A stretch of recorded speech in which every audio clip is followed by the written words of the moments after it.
Transforma-me conforme a tua palavra.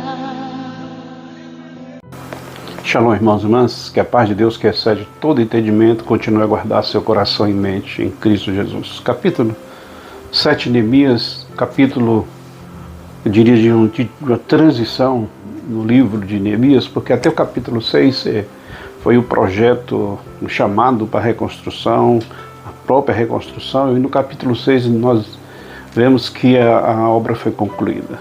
Chegaram aos 52 dias e terminaram a obra. E no capítulo 8 vai falar de uma reforma, que essa era a principal, não apenas reformar muros e portões, mas também reformar o povo, que estava há tanto tempo sem adoração, sem louvor, sem honrar a Deus naquela terra. E no capítulo 7, eu diria, uma transição entre um momento e o outro momento.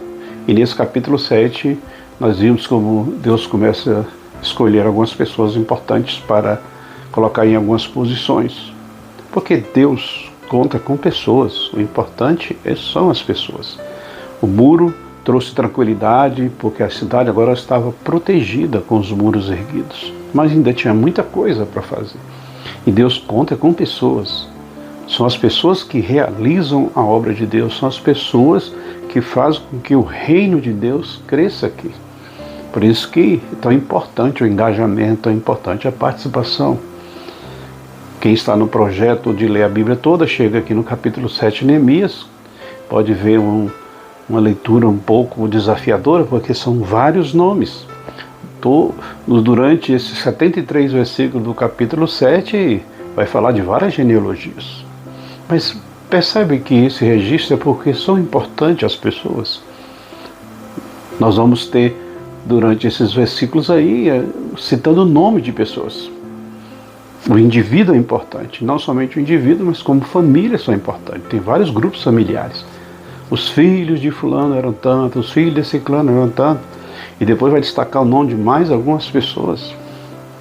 Porque Deus tinha colocado no coração de Neemias, como ele próprio cita, Deus colocou no meu coração, porque ele viu que precisava povoar a cidade, precisava Jerusalém aumentar ali a região, ser um centro, e precisava de pessoas que morassem lá. Então Deus coloca no coração dele de olhar o livro onde estava registrado as pessoas quando elas voltaram do cativeiro babilônico. E lá o registro de que elas eram realmente descendentes, que realmente elas faziam parte do povo de Deus, para morar em Jerusalém. E no versículo, olha que interessante aí, pode abrir sua Bíblia, no versículo 63, 64, algumas pessoas tentaram comprovar a sua identidade e não foi achada, então elas foram expulsas. Por isso que é tão importante ter uma identidade. Quando nós formos chamados para Jerusalém Celestial, a nova Jerusalém, nós precisaremos ter uma identidade íntegra, e essa identidade está em Cristo Jesus. O apóstolo Paulo vai falar de outra maneira em Colossenses capítulo 3, versículo 3, ele vai dizer: nossa vida está escondida em Cristo, ou seja, Cristo está à nossa frente.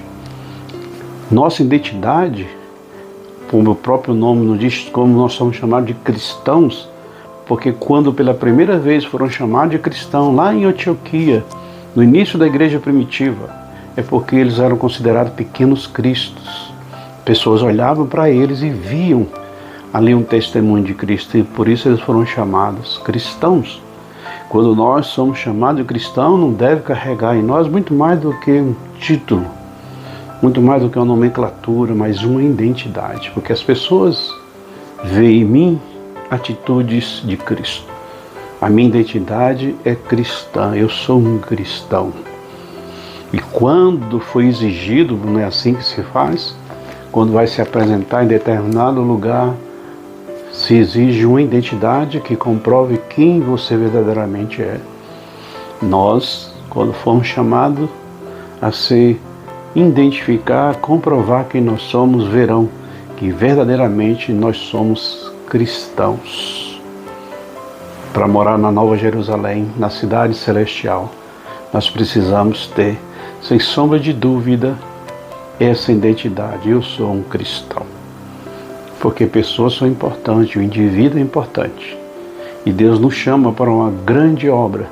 E nós nos apresentamos, eis-nos aqui. Como servo, como filho de Deus, um cristão que sou, apto para ir para Nova Jerusalém. Que coisa maravilhosa. Pense nessas coisas, querido. Que Deus te abençoe e que você tenha um dia de paz. Shalom. Transforma-me conforme a tua palavra.